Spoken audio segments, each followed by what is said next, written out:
Ketua Umum PSSI Muhammad Iryawan dan Wakil Ketua PSSI Iwan Budianto selesai diperiksa penyidik Polda Jawa Timur. Mereka diperiksa sebagai saksi dalam tragedi Kanjuruhan. Informasi selengkapnya akan disampaikan oleh Fatma Ayu dari Polda Jatim. Fatma, bagaimana hasil pemeriksaan dari Ketua Umum dan Wakil Ketua Umum PSSI pada hari ini? Selamat malam Egan, pada pukul 18 waktu Indonesia bagian Barat, Ketua Umum PSSI Muhammad Iryawan yang akrab disapa Iwan Bule tadi sudah selesai diperiksa oleh penyidik dan tadi pemeriksaan berjalan cukup lancar yakni pada pukul 13 hingga pada pukul 18. Jadi di total ada 6 jam lebih begitu untuk proses penyidikan dari saksi tragedi Kanjuruhan. Sementara itu berbeda dengan Iwan Bule atau Ketua PSSI, Wakil Ketua PSSI Iwan Budianto tadi diperiksa cukup lama, dimulai pada pukul 13 waktu Indonesia bagian Barat dan selisihnya ada setengah jam, begitu lebih lama dibandingkan dengan Ketua Umum, yakni keluar pada pukul 18:30 waktu Indonesia bagian Barat. Dan tadi Ketua Umum PSSI menyebutkan bahwa dirinya diperiksa terkait dengan identitas, lalu juga ada prosedur dan bagaimana pemrograman atau jalannya seperti apa saat sebelum pertandingan itu dimulai atau dilaksanakan begitu, PSSI perannya seperti apa, itu tadi yang ditanyakan oleh penyidik. Dan tadi ada 45 pertanyaan lebih yang dilontarkan oleh pihak penyidik. Dan tidak hanya itu, tadi juga ada saksi ahli dari Rumah Sakit Saiful Anwar Kota Malang, direkturnya ini juga diperiksa oleh penyidik. Jadi di total hari ini ada 3 orang saksi, yakni 2 saksi dan juga 1 saksi ahli. Dan berikut kutipan wawancara kami dengan Ketua Umum PSSI Muhammad Iryawan atau Iwan Bule. Hari ini saya telah mengikuti atau melaksanakan pemanggilan di Polda Jawa Timur, menghadiri. Alhamdulillah telah selesai pemeriksaan. Mohon maaf kami kemarin panggilan pertama tidak bisa hadir karena ada kegiatan di Kuala Lumpur, ada rapat di AFC dan FIFA. Nanti untuk materi silakan nanya ke juru bicara saya yang akan dijelaskan terperinci ya. Terima kasih ya. Ya, setelah dilakukan pemeriksaan, tadi Iwan Bule langsung bertolak menuju Jakarta dikarenakan esok hari dijadwalkan Ketua Umum PSSI ini akan menemui Presiden Joko Widodo untuk pertama kali. Karena sebelum-sebelumnya Ketua Umum PSSI ini hanya menemui Kemenpora saja dan belum pernah menemui Presiden Joko Widodo, sehingga besok pihaknya diminta istana untuk menghadap Presiden Joko Widodo. Egan. Ya Fatma, apakah akan ada lagi pemeriksaan terhadap Ketua Umum PSSI ini?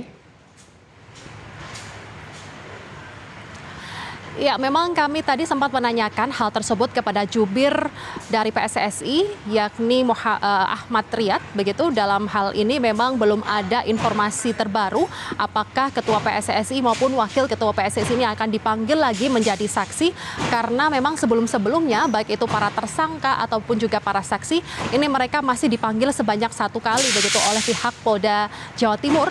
Namun demikian memang ada rekonstruksi yang sudah dimulai beberapa hari yang lalu, sehingga para tersangka ini tupoksinya untuk memberikan keterangan dan juga rekonstruksi. Dan untuk para saksi sendiri ini masih ada 1 kali begitu, 1 kali pemeriksaan saja yang dilakukan oleh Polda Jawa Timur sebelum-sebelumnya. Dan sementara itu kami awak media juga sempat menanyakan apakah bentuk tanggung jawab dari PSSI berkaitan dengan tragedi Kanjuruhan ini. Dan menurut jubir dari PSSI sendiri menyebutkan bahwa bentuk tanggung jawabnya adalah memenuhi panggilan dari penyidik dan mengikuti proses hukum. Proses hukum yang sedang berlaku saat ini adalah menjadi saksi. Oleh karena itu bentuk dari tanggung jawab PSSI adalah mengikuti proses hukum yang sedang berlangsung sekaligus untuk membenahi PSSI itu sendiri. Lalu juga muncul pertanyaan, bagaimanakah dengan PSSI sendiri yang berbagai macam pihak termasuk juga TGIPF itu merekomendasikan agar PSSI termasuk jajarannya ini untuk mundur saja dari kedudukan yang saat ini diemban. Dan jubir menyebutkan bahwa itu tidak bisa dilakukan karena berdasarkan ketentuannya atau dari statuta sendiri ini memang tidak menyediakan hal seperti itu untuk semua pihak melakukan desakan begitu untuk mundur. Harus ada voters yang menuntut agar PSSI atau ketum PSSI ini mundur. Dan saat ini sudah ada sekitar 87 voters, yakni terdiri dari anggota PSSI, termasuk juga dari para klub yang memang sampai detik ini belum ada, katanya belum ada satupun anggota dari voters tersebut yang meminta Ketua Umum PSSI ini untuk mundur. Dan sementara itu memang untuk KLB sendiri ini harus dilakukan sedemikian rupa menurut aturan yang berlaku, sehingga menurut dari jubir PSSI tidak bisa semena-mena ketum ataupun juga waketum ini harus mundur dari PSSI.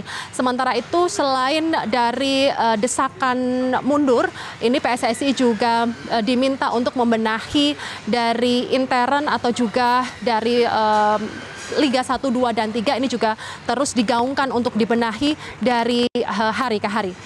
Demikian, Egan, yang dapat kami laporkan langsung dari Polda Jawa Timur. Kami kembalikan ke studio. Baik, terima kasih atas informasinya, Fatma Ayu langsung dari Surabaya, Jawa Timur. Sebanyak 49 kasus gangguan ginjal akut misterius tercatat di RSCM. Pasien termudanya adalah bayi berusia 8 bulan. Di bulan Oktober ini telah tercatat 12 anak yang menjalani perawatan intensif di RSCM. Maaf dan mohon doa agar kami bisa menjalankan. Hal tersebut diungkapkan oleh Direktur Utama RSCM, Lis Dinalia Stuti pada Kamis sore. Menurutnya dari ke-7 pasien yang pulang, rata-rata waktu perawatan mereka terhitung lama sebab mereka membutuhkan pengamatan dan pengobatan intensif. Dari 49 kasus tersebut, 62% yang meninggal dunia atau 31 anak. Mayoritas pasien yang datang sudah dalam keadaan sedang hingga berat. Bahkan sudah harus melakukan hemodialisa atau cuci darah. Ya, jadi kembali lagi, kita justru sedang telusuri itu. Karena waktu kami menerima, semua sudah dalam kondisi nggak bisa kencing. Ya kan, apakah sebelumnya sudah tidak bisa kencing? Karena kita sedang selidiki. Tentu pertama kali dengan wawancara tadi anamnesis. Semua ibu mengatakan sebelumnya tidak. Ya. Jadi bukan orang-orang anak-anak yang dari dulu udah ada gagal ginjal. Nah, tidak bisa kencingnya justru yang membuat ibu itu datang mencari pertolongan. Kok anak saya tidak bisa kencing? Anaknya dengan gejala-gejala yang karena tidak bisa kencing tentu racunnya sudah berada dalam darah. Jadi kondisi-kondisi itu yang membuat mereka datang. Kalau dari dulu dia penyakit sakit ginjal pasti udah berobat sebagai pasien lama kita kan, pasien lama rumah sakit. Itu satu. Bahwasanya gejala gagal ginjal tentunya bukan batuk pilek. Gagal ginjal kan adanya saluran kencing ya. Batuk pilek ada saluran nafas, itu saluran yang berbeda. Walaupun bisa saja nantinya membuat gejala batuk kalau dia cairannya sudah terlalu banyak, nggak bisa napas, paru-parunya penuh cairan gitu. Tetapi ini sesuatu yang bisa berbeda atau bisa bersamaan. Tapi yang jelas gejala awal dari gagal ginjal bukan demam batuk pilek. Pemirsa, Kementerian Kesehatan Republik Indonesia menghimbau seluruh tenaga kesehatan dan fasilitas kesehatan untuk menghentikan sementara pemberian obat sirup khususnya pada anak. Aturan tersebut dikeluarkan hingga batas waktu yang belum ditentukan hingga penelitian dan penelusuran yang dilakukan Kemenkes bersama dengan BPOM tuntas. Kepada seluruh tenaga kesehatan di fasilitas pelayanan kesehatan untuk sementara ini tidak meresepkan obat-obat atau memberikan obat-obat dalam bentuk sediaan cair atau sirup sampai hasil penelusuran dan penelitian tuntas. Ini diambil langkah dengan maksud dugaan-dugaan ini sedang kita teliti.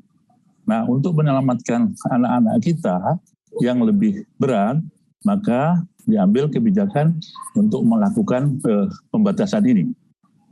Kemudian nomor 6, Kementerian Kesehatan juga meminta seluruh apotek untuk sementara, saya ulangi, untuk sementara tidak menjual obat bebas dan atau bebas terbatas dalam bentuk cair atau sirup kepada masyarakat sampai hasil penelusuran dan penelitian yang dilakukan oleh Kementerian Kesehatan dan Badan POM ini tuntas.